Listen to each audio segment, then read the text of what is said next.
Bonjour à toutes et à tous. Dans cette vidéo, je vais vous expliquer ce qu'on appelle une fonction numérique. Nous allons commencer par cet exemple de programme de calcul. Ici, si on veut calculer le résultat obtenu avec un nombre 5, il faut donc soustraire 2, multiplier par un nombre de départ, donc ici le nombre de départ c'est 5, puis ajouter 1, ce qui donne 16 comme résultat final. De même, si on veut calculer le résultat obtenu avec un nombre moins 4, on suit le même programme de calcul et donc ici on obtient 25. Alors n'hésitez pas à mettre sur pause pour refaire les calculs si vous avez besoin. Bien, ici ce qu'on vient de réaliser, c'est extrêmement classique en mathématiques. Et c'est pour cela qu'on a un vocabulaire et des notations spécifiques. Et c'est là-dessus que nous allons nous concentrer. La première chose à voir, c'est qu'on part d'un nombre et qu'on lui applique le processus de calcul qu'on a ici dans l'énoncé. Et à chaque fois, on obtient un résultat final. Donc ces deux résultats, on voit qu'ils ne sont pas égaux, ils varient en fonction du nombre de départs choisi. Et c'est pour ça qu'on parle de fonction. On peut schématiser une fonction ainsi. On a un nombre de départs et on le transforme en un autre nombre pour obtenir un résultat final. Ici, le processus de transformation, c'est le programme de calcul. Alors pour plus de commodité, on désigne des fonctions par une lettre.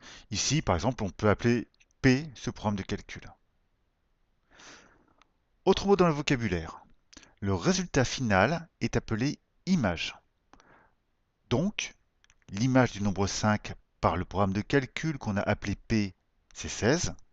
Et de même, l'image de moins 4 par la fonction P est 25. Dernier mot de vocabulaire, le nombre de départ est appelé antécédent. Ainsi, un antécédent du nombre 16 par la fonction P est 5 et un antécédent de 25 est moins 4. Alors, vous posez peut-être la question suivante, pourquoi avoir dit un antécédent plutôt que l'antécédent? Tout simplement parce qu'un nombre peut avoir plusieurs antécédents. Mettez sur pause, calculez l'image de 6 et vous verrez. Bien. Voilà donc à quoi pourraient ressembler les réponses. Sauf qu'en mathématiques, on aime bien écrire de façon très précise et très courte. Donc on a inventé une notation très précise et très courte. Ça se dit P de 5 égale 16 et P de moins 4 égale 25. La lettre P désigne le nom de la fonction, le nombre entre parenthèses est le nombre de départ, et le nombre à droite, c'est l'image, le résultat. Et voilà. Voilà pour l'introduction sur les fonctions. Il n'y a rien d'autre de nouveau dans les méthodes de calcul, pas de nouvelles règles de calcul littéral ou autres. Il s'agit ici davantage de vocabulaire et de notation. Donc, pour résumer, quand on transforme un nombre en un autre nombre, comme avec le programme de calcul qu'on vient de voir, on appelle ça une fonction, car le résultat change en fonction du nombre de départs choisi. Si on appelle A le nombre de départs et B le résultat, on note f de A égale B. On dit que le nombre B, c'est l'image du nombre A.